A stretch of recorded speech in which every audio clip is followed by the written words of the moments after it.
Hey, it's Thursday. It's the Football Scoop Podcast. Technology works, makes me all excited. I'm actually back. Zach, thanks for holding things down as the host on Monday. A little recap show. Today, I am blessed once again. Zach Barnett, John Bryce, Doug Samuels, the whole Football Scoop staff is here, and we are ready to rock. We're diving in. Week 8 games starting tonight. Got a kind of interesting ball game. Well, it's very interesting to those two teams. Boston College is at Virginia Tech. Virginia Tech's slight favorite. A couple of weeks ago, we would have thought Boston College would have been the favorite here, but things have changed a little. Sandstorm, Thursday night, VT. Anybody got some fascinating opinions on this one? No, I think it's just truly for what Virginia Tech entered this season expecting to do. This has to be a game that the Hokies take care of. They've shown really great progress under Pry, and this is another game that they have to win to just keep alive the potential for a 9-win regular season, to keep alive the progress and momentum that they've reestablished under him. Yeah, similarly for BC, I mean, you had a really good start to the season, 4-1, losing by 6 at Missouri. A tough loss at Virginia. The schedule gets significantly tougher, I guess, starting tonight. You got Louisville, Syracuse, SMU, down North Carolina, and then Pitt. So you don't want to see your great start devolve into a limp of a finish. So this is a got-to-have-it game for both of these teams. I agree with you totally. Preseason, looking at Friday's slate, we would have said Florida State Duke has some potential and Oklahoma State BYU. Yeah, these are some good games. Now they're just totally flipped, right? Duke's going to beat Florida State, I believe, at Duke. BYU is going to handle Oklahoma State, I believe. But the most interesting game of the night to me, because I'm a total football nerd, Fresno State, Nevada. Nevada's playing way better than people realize. Jeff Choate has come in and just brought – under Ken Wilson, it just didn't work for whatever reason. Choate has brought the thing to life. Doug, you got any thoughts on that one?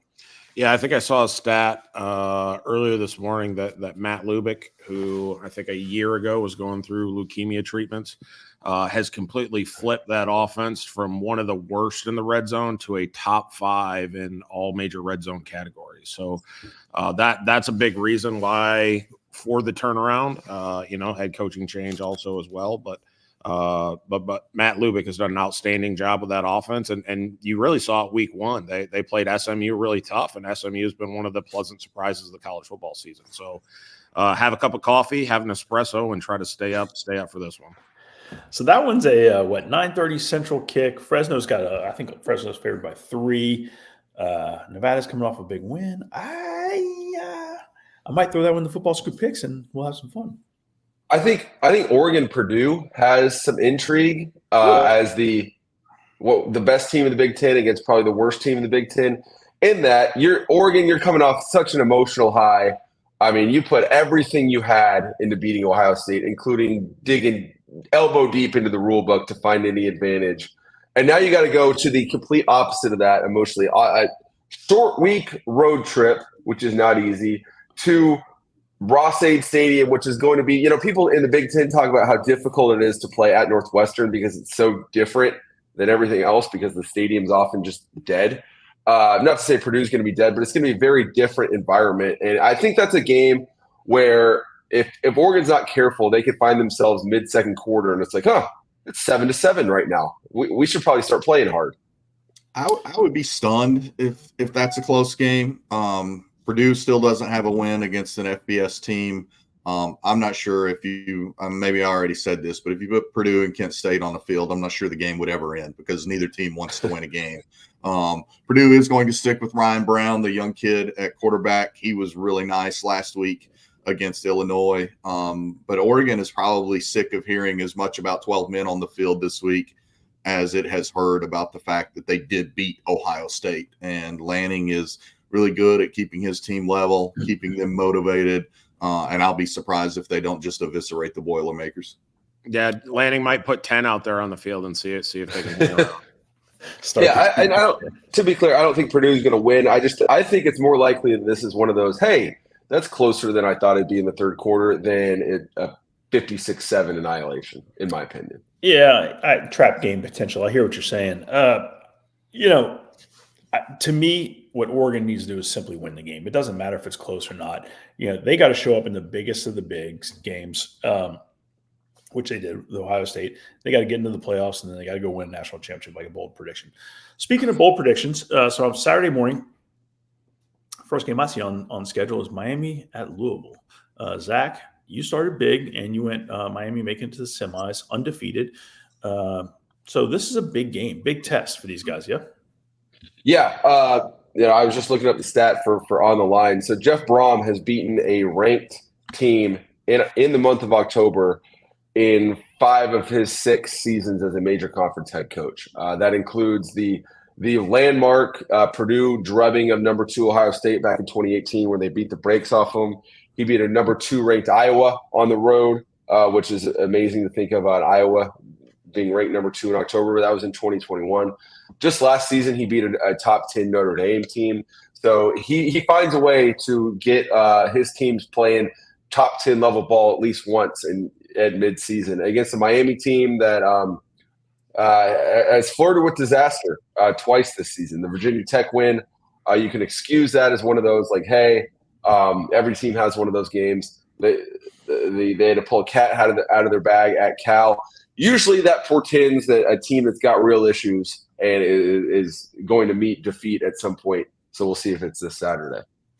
I think it was just 2 years ago that maybe it was 3 years ago is when Purdue also knocked off Michigan State amidst Michigan State's great start to the season under Mel Tucker. Maybe it was even 2020. I think he knocked off the Spartans when they were number 5 that season as well. To your point, Doug, to your point, Zach, and just that Brom always wins a big game. He gets a top 10 pelt for the wall just about every single season. I think Miami catches a huge break here. The fact that ABC is putting the game on at noon rather than 8 p.m. Notre Dame had no shot with that crowd and that atmosphere a year ago. I was at that game, and if this was a night game, I would feel that the Canes were in much more jeopardy.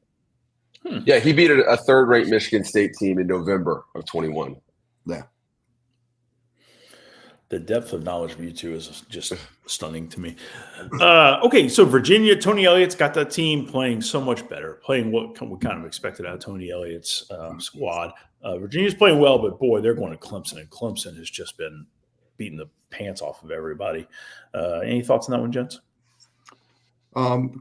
Virginia, they are vastly improved, and they need to find a way to get bowl eligibility. Really strong step forward for Elliott and crew, and the win against Boston College. They've shown their mettle all year, but they had every ample opportunity to win that game last week against Louisville, and then let the Cardinals score late, and then fizzled on the Louisville side of the field late in the game when they still had a chance to win that contest. So I do think you worry a little bit about the psyche of the Cavs. How many of these games can they absorb?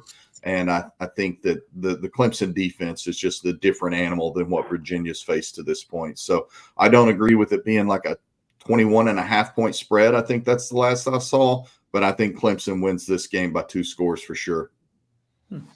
It feels like – oh, go ahead, Doug. Virginia's a couple – you could argue a couple snaps away from being a 6-0 football team right now. I mean, they lost to Maryland by 2 touchdowns. They lost a tight one to Louisville.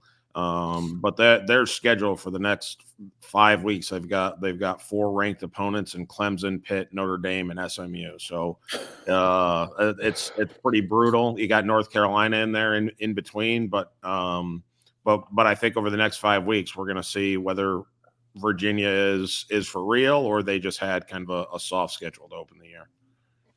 Yeah, it feels like for 10 straight seasons, every college football Saturday has started with Clemson beating an unranked ACC team in a noon game on ABC or ESPN. Feels like that happens 11 times a season for 10 straight years now. Even though I know the numbers don't back me up, it seems like this is just Groundhog's Day. So I expect Clemson to win this game. All right, let me shift this to what I think is going to be a fascinating ball game. Signetti has Nebraska coming to Indiana. Signetti's about to be 7-0 with a win here. I'm picking Indiana. Does Matt Rule have a shot to upset him? For sure. I don't think there's any doubt. This game is a sellout. That's significant news anytime there's a football and not a basketball sellout in Bloomington. And I think maybe they're close to selling out the remainder of all their home games this year. So kudos to Sig. He is getting more and more traction. I think we've been talking about it ever since his introductory press conference when he said, "Google me, I'll win." But he's quickly becoming a very prominent voice in college football. It will be a great atmosphere. But Matt Rule has coached in great atmospheres before. He's got this Nebraska program also trending very much in the right direction. I think if Raiola doesn't turn the ball over, then I expect Nebraska to have a shot to win this game in the fourth quarter. Can we just take a second and acknowledge we're talking in October about Nebraska beating Indiana as an upset? I mean, that's remarkable that this is a football conversation we're having right now. And all credit goes to Sig and that staff, man. It's pretty awesome. And they're combined 11-1. I mean, right? Yeah. Phenomenal. Yeah. I mean, we talk in the sport about how it's a seminal moment for a program when game day comes to your venue and what a big deal it was for Cal. Indiana has played in the Fox Big Noon game before, but they were just kind of the Washington Generals to Michigan or Ohio State. This is their debut as the main attraction for the Big Ten's biggest game of the week. And Indiana's a top 10 team in offense and defense yards per play. They haven't played a top 50 unit on either side of the ball. Nebraska is not a top 50 unit in yards per play offensively. Defensively, they're a top 10 team. So I expect a low-scoring game. I expect Curtis Rourke to be the difference against the true freshman Dylan Raiola, and I expect Indiana to win the game. And to note, you said they're a combined 11-1. They should be a combined 12-0. I mean, Nebraska had no business losing that game to Illinois, and if Raiola doesn't turn the ball over and then they don't miss a field goal they should have made, then this would be two undefeated top 15 teams. Yeah, he took in overtime, took that big sack and didn't look great. Auburn goes up to Missouri. Missouri's 5-1, but Auburn have a chance to shock them for sure. Auburn, Auburn is better than its record. I'm not going to say that Auburn would beat Arkansas 9 out of 10 times after Arkansas just beat them, like our friend Hugh did a couple of weeks ago. Auburn's better than 2-4. Missouri is probably closer to a 4-2 or a 3-3 team right now, the way that that the Tigers have played. So yeah, I think that Auburn absolutely has a chance. Is this the game, as Zach likes to say, is this is the game featuring the paper Tigers and the turnover Tigers. What has Missouri done so far that's really impressed you? I mean, they beat BC by 6 and Vanderbilt by 3, which, I mean, here in college, no one can scoff at you when you do those things. But seeing the way they got blown off the field against a severely underrated A&M team, but still they were. I mean, that was a name your score game for the Aggies. I think Auburn has a good chance to go in there and win, but until they get their turnover situation figured out, it's just kind of like the sword of Damocles just swinging over their head every single drive.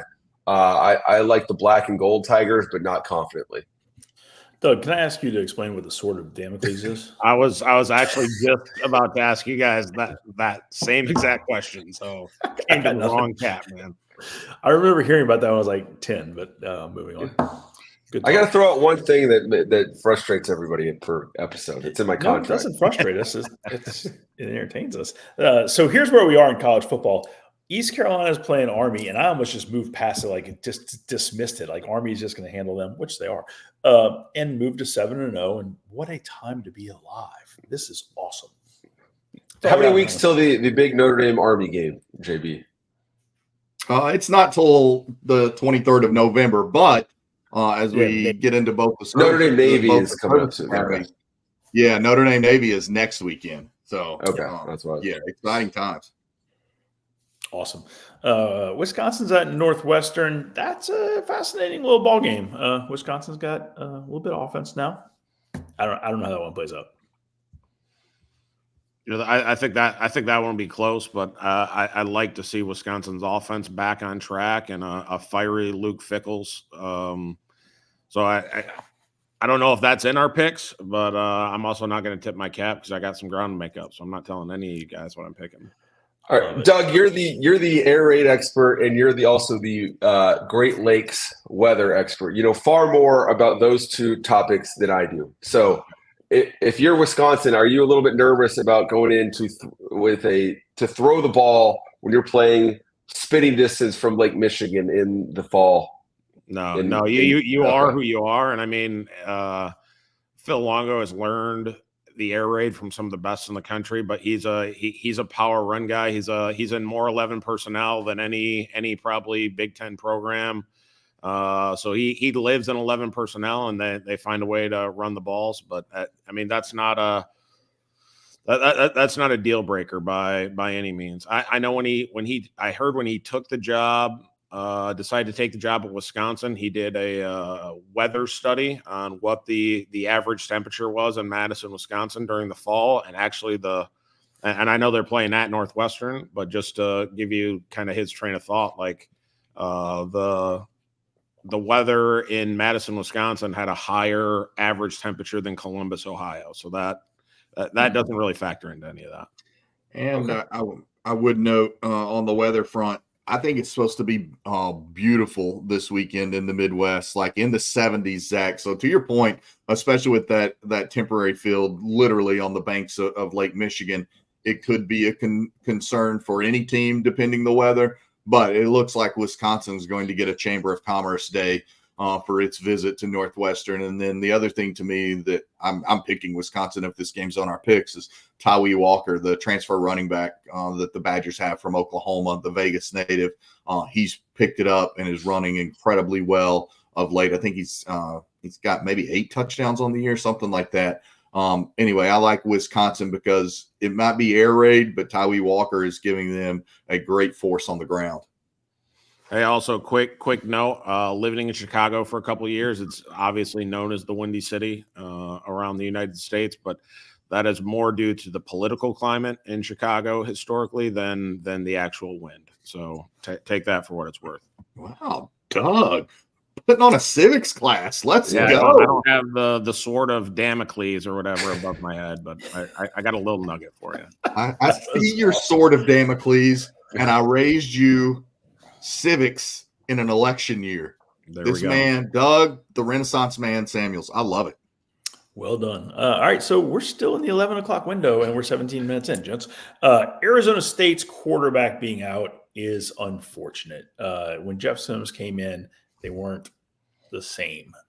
He's got a week to practice as the number one. We'll see. They're at Cincinnati. We'll see. I don't know how that one's going to play out. That one will probably be on our picks, is my guess. Uh-oh. I mean, if you lose a quarterback and you've got to replace him, a senior that's been at a stop or 2 or 3 with a bunch of starts under his belt is about as good of a situation as you can ask for. Yep. All right, 11:45. Yeah, 11:45. South Carolina goes to Oklahoma. Some intrigue there, right? I mean, South Carolina's, especially off the edge, has been significant. Has been a force. South Carolina's offense, who knows? Oklahoma's offense, who knows? Zach, it added insult to injury for Oklahoma last week, considering. Did you guys know that until the final drive last week, Oklahoma had fewer yards than they did against Texas than they did in 2022 when they played most of the game literally without a quarterback? They had less yards. So to put out that performance while Dylan Gabriel beats Ohio State, and Tyree Walker, both the guys who were on Oklahoma's team last year, just runs wild. It's an all-time low point offensively for Oklahoma. And so now they're wondering, incredibly, how are they going to score a point against this South Carolina front? At the same time, South Carolina, or the defense should likely how it matches up against South Carolina's offense. Except you're kind of wondering how much longer can the defense play with such abandon, with so much pressure on their shoulders. So whoever wins turnovers is going to win this game. It's going to be low. I'm taking South Carolina to win something like 21-14. Boy, I don't know if either team gets to 20 in this contest. That could be maybe 17-14. Yeah, and to your point, ZB, Oklahoma 126. I researched this last night for a different game we're coming up on, but Oklahoma 126 in total offense, 96 in scoring offense. The flip side of that is we've all discussed, I believe, on the pod this season that South Carolina is probably a little better than we had anticipated coming into the season, but the Gamecocks also have 2 heartbreaking losses, one at home to LSU, in which the Gamecocks had controlled that game until the fourth quarter. And then obviously last weekend at Alabama, when they had ample opportunity to win that contest and then recovered the onside kick, shout out Beamer ball, tweet from Doug, and then could not get it done. So much like Virginia, I wonder about the psyche of this team. And then it is a wounded, desperate Oklahoma team that needs something good, anything good to happen before this season just completely unravels into disarray. Gentlemen, I'm ready to talk Alabama at Neyland.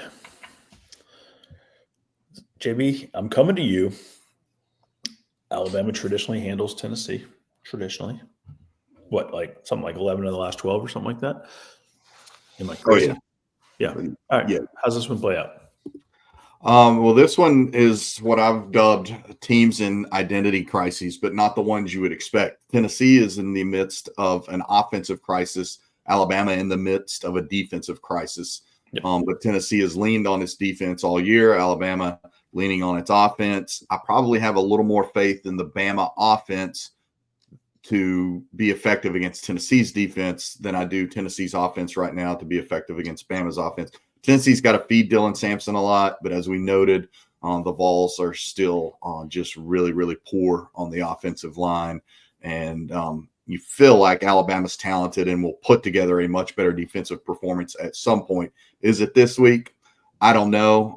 Once again, it's the 3:30 window, not the nighttime window. I do firmly believe that's a slight advantage for Alabama in the earlier kickoff. It'll still be an insane atmosphere. And then for all the talk that we've done about Tennessee's defense, and it's good, and there's a bunch of pro prospects on it, but against power competition this year, here's the four offenses that they've faced.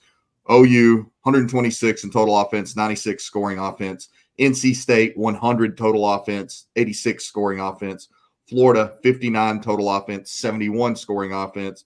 And Arkansas, 8th in total offense, but just 39th in scoring offense. So as much as we've praised the Tennessee defense, they haven't remotely seen an offense like Bama, which is the number 10 scoring offense and the number 35 total offense. So those are the things that I think really lean and lend into this game. Also, much like Tennessee winning consecutive home games against Florida now under Heupel for the first time since 1992, I don't think that the Vols have won consecutive home games against Bama since 2004, 2006. Jeez. Yeah, if Tennessee loses this game, it's going to lead to an uncomfortable conversation within the Tennessee fan base. Not to suggest Josh Heupel's in any danger, but you're going to have a lot of fans looking back and say, all right, we beat them in 2022. Was that the high point of our tenure here with Josh Heupel? Is that as good as it's ever going to get? Especially to beat an Alabama team that's so vulnerable that your little brothers, whatever you want to call them, to your west have already beaten them. To not turn around and do the same thing with such a flawed, wounded, work in progress Alabama team would be difficult to stomach. And at the same time, Alabama, I mean, you'd be looking at, we probably have to win out now to make the playoff against as a team that peaked the first half against Georgia, and then since then has exposed our flaws and has not gotten better. Yeah, if Tennessee loses this game, what it does is the two most popular elements in college football or parts of a program, in my opinion, are the backup quarterback, as we probably all know, and then an offensive coordinator that you lose to another job, not that you fire. And the chatter for Tennessee missing Alex Golish is immense right now. If the Vols don't find a way to win this game this weekend, it's going to grow even uproariously louder. And then also you're factoring in, yes, he's a redshirt freshman. And as of the Arkansas game, he'd made more starts away from Neyland Stadium than at Neyland Stadium. But Nico Iamaleava has been the poster boy for NIL. He was the national recruit who got the first big bag in the NIL scene, and he's just underperformed to this point. Yeah, if Lenora Sellers had, midway through or 3/4 of the way through that Alabama game last week, 17-20, I think we talked about last week at one point, this is the game that Tennessee's got to get back on track offensively and continue to expose Alabama's issues on defense. But if they can't do that, it's a back on track game for Alabama. So equally as important for both of these guys. That was growing a little concerned that JB was not going to work in Nico's last name, but I appreciate you coming back to that.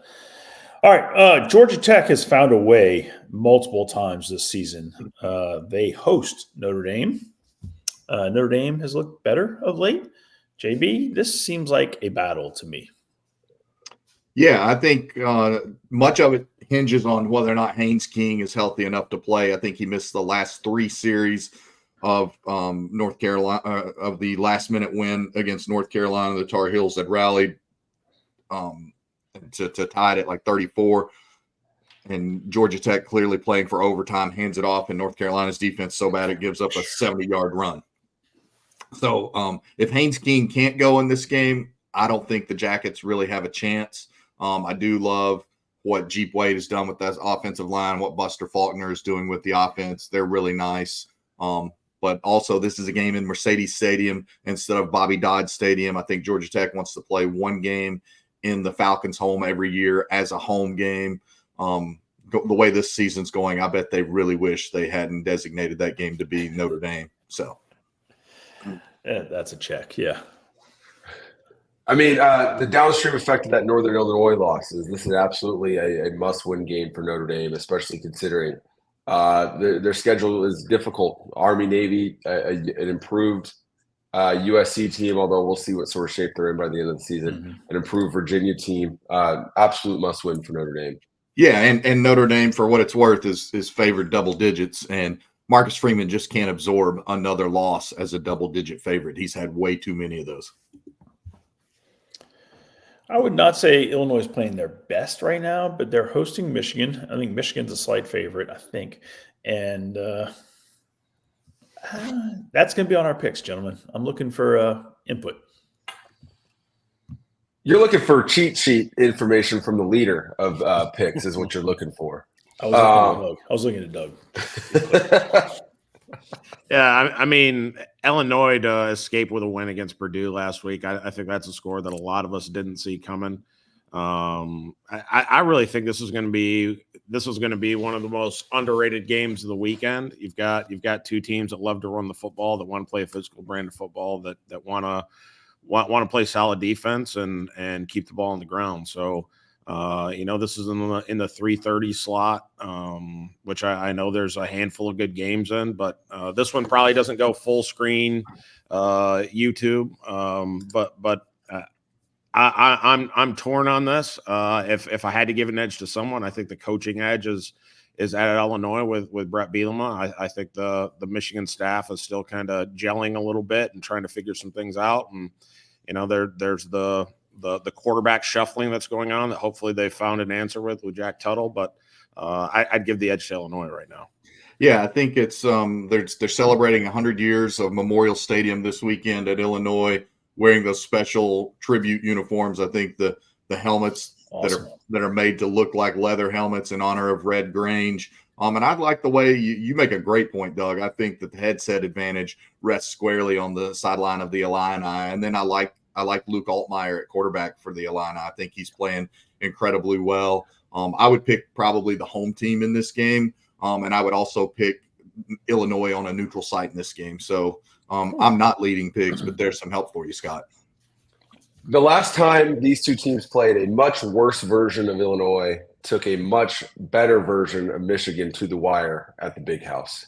So that, I mean, I'm sure that's got to be part of Brett Bielema's message at this point. And if you're Illinois, you've gotten much better. Excuse me. You're going to have the full attention of your fan base, the casuals that check in and tune you out when you're not good. They're going to be locked into this game, and you need a reason. You need to give them a reason to go all the way in. If you're Illinois, I'm sure it'll be a great atmosphere inside Memorial Stadium. You need to give them a reason to buy all the way in or to buy further into your program. Bielema is a really good football coach. This a big potential here. Doug went bold and had 4 Big Ten teams making the playoffs. We've got a shot here. So looking at the rest of that 2:30 slate, there's a lot of action, some Conference USA stuff, some American stuff. Traditional ACC rivalry, NC State, Cal. But it's a big, bold one. Kansas trying to find their first FBS win. They're hosting Houston. We're not going to talk about that. Moving on. 3 o'clock. USC's at Maryland. This is a big game. Both teams 3-3. Who knows? I'm not real sure what either team is, to be honest. I'm not sure they know what either team is. Any thoughts on that one, gents? I think I had seen earlier today that USC's offense is extremely young. Like, I think they'll graduate 2 players after this year. So, and offensively, I think they've played largely pretty well throughout the season and have had some issues here and there. But to take a young roster coast to coast and then take on another Mike Loxley coach team that's always strong offensively and really creative is going to be tough. But I mean, we're looking at 2 teams that are, battling to get to a bowl game at this point at 3-3. So it's a race to get 3 more wins, and that may be all right in Maryland. That's not okay if you're USC. So it's a must-win game for Lincoln Riley. I have to think if there's ever a good time to travel literally from coast to coast, to me, it comes at a good time for USC. The tough loss, the game you should have won against Penn State. Hey, let's get away from everyone. It's just going to be us. We're going to enjoy our trip out there, and we're going to rally. We're going to look each other in the eye, and we're going to go win this football game because USC is a better team than their record shows, and this is an opportunity to go out there and prove it, continue to improve, and show the country that we're going to finish much better than we started. At the same time, you lose this game, that flight home is going to feel like an 18-hour trip, especially for Lincoln Riley. This is a game USC desperately needs to win.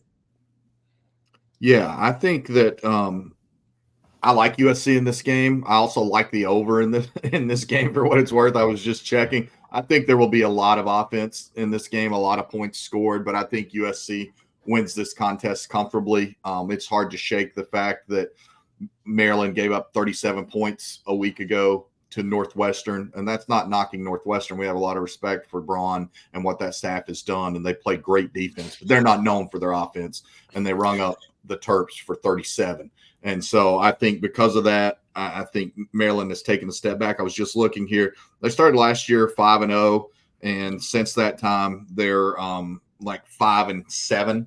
So they are still and Talia Tagovailoa is not walking through that door. So this is going to be a USC win. I think this is going to be a comfortable USC win, and I think there will be quite a bit of points scored. And Zach, I think you make a great point because if this was a home game, there would be no energy in the Coliseum. There would be no crowd. What crowd would be there would boo you at the first instant you made a mistake, whereas Loxley has engaged the community incredibly well. He's gotten a lot of buy-in on campus. I think there will be plenty of fans there to boo USC, and I think the Trojans will feed off of that.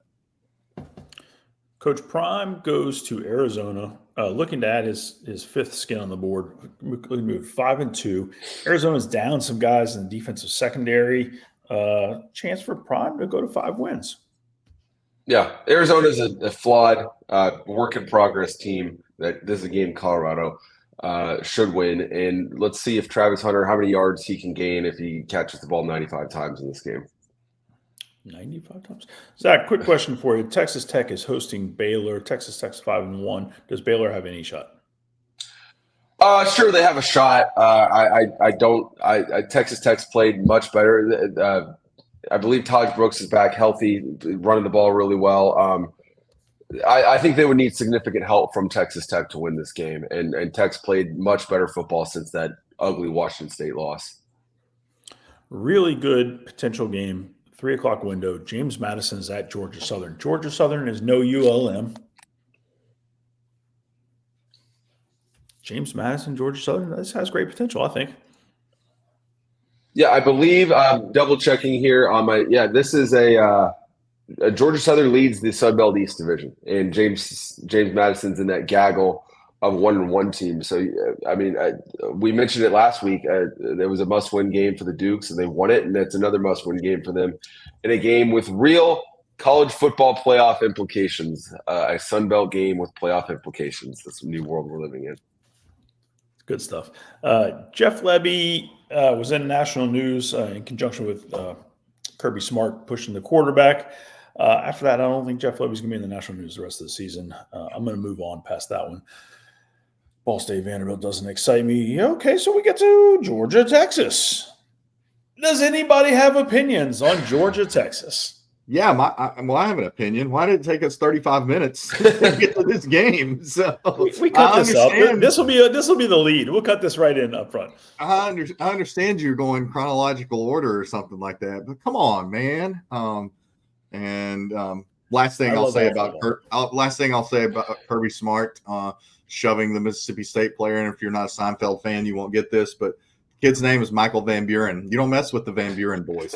So Well done. the gang of 8. I like Texas in this game. I've said all year that I thought Texas going into the season, I've said it repeatedly, was my number 1 team, the top team in the country.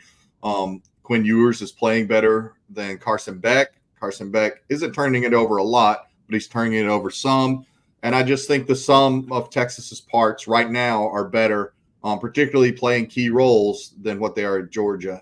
You heard Kirby Smart talk maybe last week on the SEC teleconference about how the portal has opened up the opportunity for people to get quarterbacks and created a lot of parity in college football. The portal has hurt the depth, the excellence in depth that Georgia and Kirby Smart had stockpiled for so long. So at home, I like Texas. I know that it's trendy to pick the Bulldogs, but I just think Texas is too much on both sides of the ball and both sides of the line of scrimmage. Yeah, this is I don't know if this is a function of schedule or what, but this is a Texas team that has not shown a glaring flaw so far this season. You can't point to them and see one weak spot. Not to say they're perfect.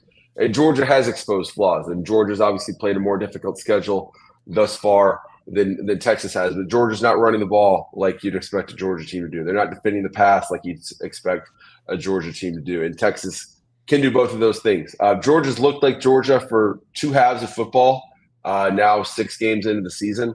So that's too small of a sample size to think that they're going to put together 4 really good quarters on the road in what should be the biggest home game in Texas football history in a lot of ways.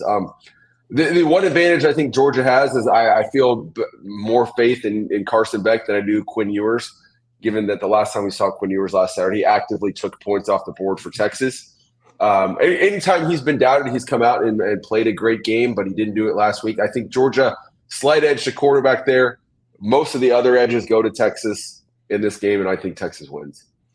Yeah, I think Zach mentioned flaws there a little bit ago. I think if there's a play caller you don't want to see with your flaws exposed, Steve Sarkisian is at the top of the list. I know Kirby and Glenn Schumann will do a great job trying to mask their deficiencies on defense that Alabama put on display a couple weeks ago, but Sark, when there's blood in the water, he's going to use motion to expose you and tip your hand and prepare his quarterback to carve you up. So I like Texas in this one. I agree with Zach. I don't think they really haven't shown a ton of flaws, whereas Georgia has put their flaws were on display for the nation to see in that big tilt against Alabama.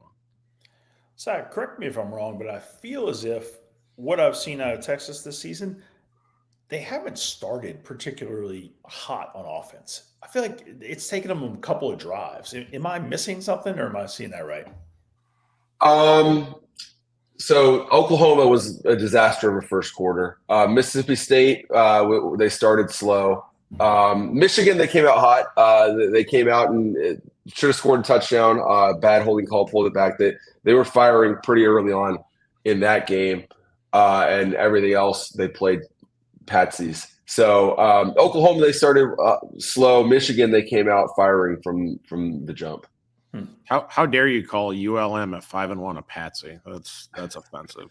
I mean, in terms of preseason expectations, performance versus relative preseason expectations, ULM is the best team Texas has played so far this season.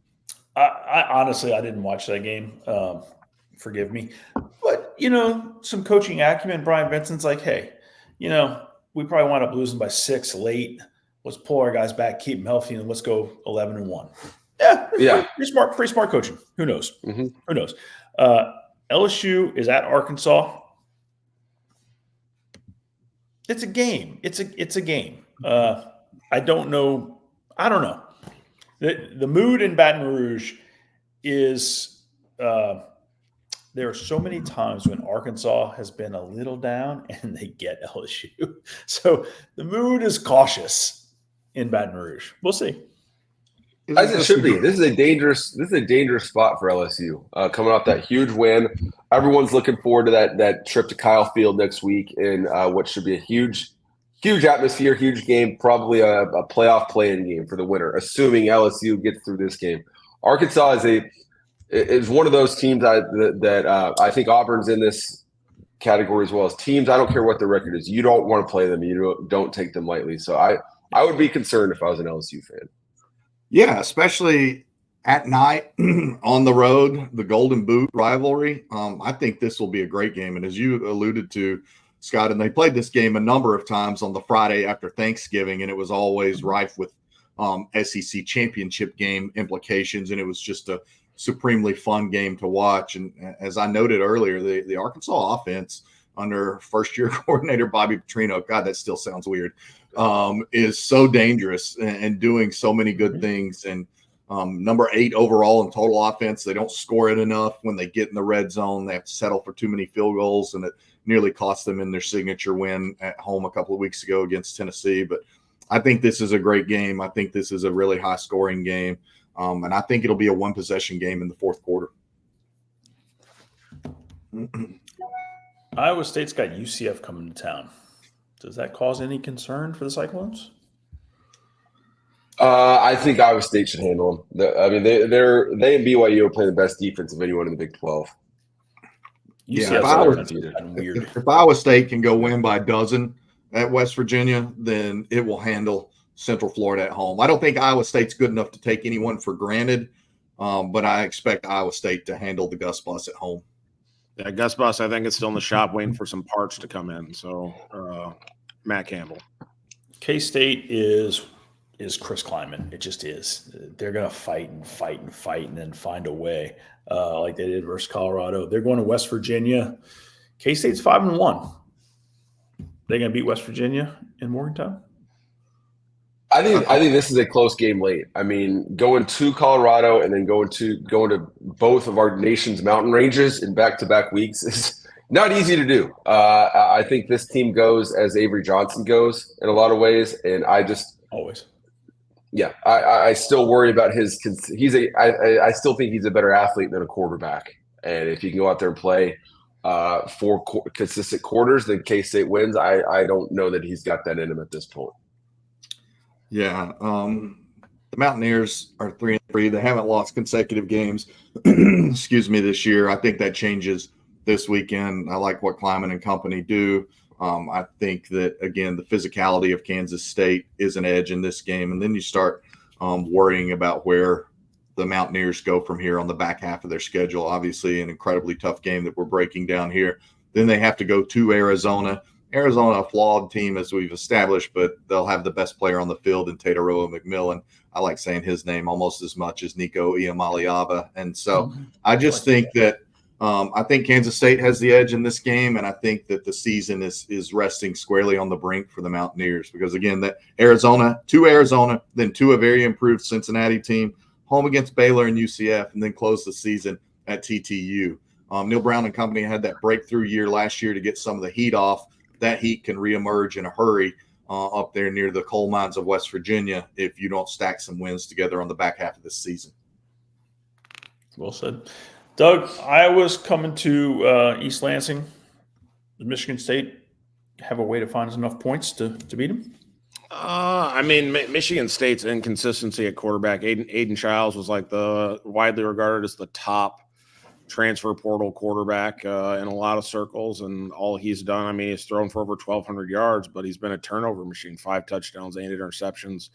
So they've struggled, and then that their Michigan State bringing Jonathan Smith in wants to be a pro-style offense that runs the ball, and I don't think they've been impressive running the ball either. I think their leading rusher has something like 2 touchdowns. So Michigan State has not been great. I know Iowa's got the loss to Ohio State and an in-state rival Iowa State. So I think this will be probably a better game than some people see if Michigan State can take care of the ball a little bit better. but I think Iowa ends up leaving East Lansing with the win. Yeah. All right. In the American, two teams that are 5-1. North Texas is at Memphis. It's a very interesting football game. I think it'll be a pretty entertaining football game, to be honest. Zach, you got any insight on that one? Yeah, North Texas, a quiet 5-1, I think is fair to say. They're putting a lot into this game. They're going to really believe, and they're going to start thinking they have a chance to compete for the conference championship if they're able to go on and get a win against Denton native quarterback Seth Hennigan. Good point. Interesting subline there. Kentucky's at Florida. Both teams 3-3. Both teams trying to right the ship. It's a must not lose for Florida. The Gators should have beaten Tennessee last week. You can't go into the half up 3-0 with 3 red zone trips and only 3 points, and then have one of those situations because you had too many men on the field, and then one of those situations because you had first and goal at the 1 and you fumbled into the end zone. It's fully the DJ Lagway show the rest of the way. How much longer is it the Billy Napier show? He's such a good dude. So much respect for what he's done, but the facts are the facts, and the heat is incredibly on him right now. To Zach's point about Tennessee fans asking if 22, when they upset number 1 Alabama in Neyland Stadium, is that going to stand as the high water mark for Josh Heupel? Is Billy Napier's first ever game as Florida's head coach when they beat number 7 Utah going to stand as the high water mark for the Gators? But again, got to have it game for Florida at home at night in the swamp. They need their fans to swallow their disappointment and rally around them because it's an open date. And then the last month of the schedule, you wouldn't wish it on your enemies. So, I mean, I don't care who your least favorite. I can't stand the Chicago Cubs. I wouldn't want the Chicago Cubs to have to play Florida's schedule the last month. So I feel like if there's a team that got, if Billy Napier's drowning, he got a lifeline or a raft thrown to him with the Tennessee close loss. I think they played a lot better in that game. Not that Tennessee played great whatsoever, but then on the flip side, you've got Kentucky that's coming off a loss to Vanderbilt, who's playing very good football. Don't get me wrong, but Kentucky is like 114th in scoring offense or something. They are really bad on offense right now, putting the ball in the end zone. And I feel like Florida, even though it was a loss to Tennessee, it's a loss that feels a little bit more like a win than most losses, considering what they have coming up on their schedule. At least gives them a little bit of hope in the locker room that, hey, we can hang around with just about anyone. So that should give them some confidence going into this one. Some much needed confidence, I think, staff-wise and in that locker room. Yeah, if you're a Florida fan who's clamoring for DJ Lagway, you got what you asked for. Yeah, if you are. That throw he made to tie that throw he made to tie the game and force overtime last week is one of the prettiest throws you'll see. Stepped up into the pocket, fired a rifle over the second level defender in front of the safety, in front of the DB. Just a perfect throw. Build on that, capitalize on being at home, take care of the ball, don't have 12 men on the field. You got even Steve Sprayer taking shots this week. So yeah, that was amazing. Lagway is way more the quarterback mold of what Billy Napier did so well with at Louisiana Lafayette. Take that for what it matters. Who knows? Kentucky's offense has been so inconsistent. We'll see which one shows up. UNLV's got a huge game. They have to beat Oregon State. Oregon State hasn't been great this year. Got handled pretty easily by Oregon. They lost to Nevada this past week. UNLV has got to win this game to set up their enormous season type game, Boise State on Friday. So, trap. I don't know. UNLV needs to go out and show us they are that good, that they deserve to be, where they are ranked. And then they got the biggest game of the season on Friday. Yeah, the Pac-2, Washington State is much stronger. Oregon State coaching change in the portals has left them severely depleted. And I was looking through UNLV's schedule this week on their website, and I noticed they have Nevada, which we all call Nevada, listed as UNR, and I enjoyed that little bit of pettiness. They're not the flagship; they're not just like us. So if UNR can win this game, then UNLV should be able to win this game. Yeah, I think since Matthew Sluka stepped away a couple weeks ago with the whole NIL deal, UNLV has scored 59 points with 2 games to prepare with their backup quarterback, now the starter. They lost an overtime game to Syracuse, and then they put up 50 last week against Utah State. So they're rolling on offense, and I think they get this one. Oh, I agree. Yeah, there's no doubt. UNLV should win this game by 10, 14, 17. They just need to do it. Yeah. All they got to do is win by 1. They just got to win. Mhm. And then they get it's all on the line with Boise State off the big Tostitos. All right. TCU, Utah. I don't know who these teams are anymore. I really don't. It's the end of the night. People might stay up, they might not. I don't know who these teams are. Any thoughts, gents? Yeah, much as it's now the DJ Lagway show in Gainesville, it's now the Wilson show in Salt Lake City for the Utes. Cam Rising officially done for the year. You would think that would end his 2-decade career at Utah. It's tough to see it not end on the field. But the Utes are going to win this game. The Utes are still the better team. They're absolutely the better defensive team. And there will be some more growing pains under Wilson moving forward, but he's one of the highest recruits that they've signed at the quarterback position. Under Kyle Whittingham, he's the future of that program. Take your lumps now, be a lot better for it in 2025, but one of those lumps will not be this weekend. Yeah, if you trust TCU enough to win this, to go on the road and beat a team with a pulse, you're delusional at this point. That's it. I mean, stranger things have happened, but if you're picking TCU to win this game, I don't understand that. I might just have to put this one on the pick sheet now. We'll see. Okay. We shall see. We shall see. Gentlemen, y'all know I don't talk NFL much, but tonight is an intriguing one because I happen to be from New Orleans. You got Sean Payton coming back, bringing the Broncos into New Orleans. Dennis Allen, who worked for him. Like, this is just fascinating, right? Or maybe no one cares. No, I think it's fascinating. I'm not a big NFL. I watch the NFL. I'm in one fantasy league just because it's my in-laws family, so feel obligated. Shout out to the in-laws. But I do love the Chiefs. But I'm intrigued by this game. I absolutely think that the Broncos are going to murder your Saints tonight. No David Carr, no Chris Olave. The Shaheed kid at wide receiver is out. Like, I'm sure that the Dome, you will smell the bourbon when you're landing in New Orleans. It's it will all not beer, matter. Sean Payton will be unfazed. The Broncos aren't going to have Patrick Surtain II, the all-pro corner, but they're going to continue to build around Bo Nix, a really good defense. And as terms of NFL games, the Broncos will win this contest comfortably. Dan Campbell was throwing hook and ladders to offensive linemen last week. I think we'll see that type of energy from Sean Payton to win at the Superdome. Yeah, this Dome foam will be flowing for the Saints fans. I think Sean Payton finds a way, and he will celebrate in a big way. Sean's famous for his steak dinners after their games at a certain restaurant. He's booked already. So, wow, New Orleans will be entertaining this evening. Win, lose, or draw. And they never lose in New Orleans. And when I say they, I mean the city. They just always have. I have one quick shout out since we're wrapping up here, please. Washington State and Jake Dickert. They're 5-1. They've got Hawaii this weekend for homecoming. First of all, the Cougs are wearing some fantastic throwback lids. Google it, check them out.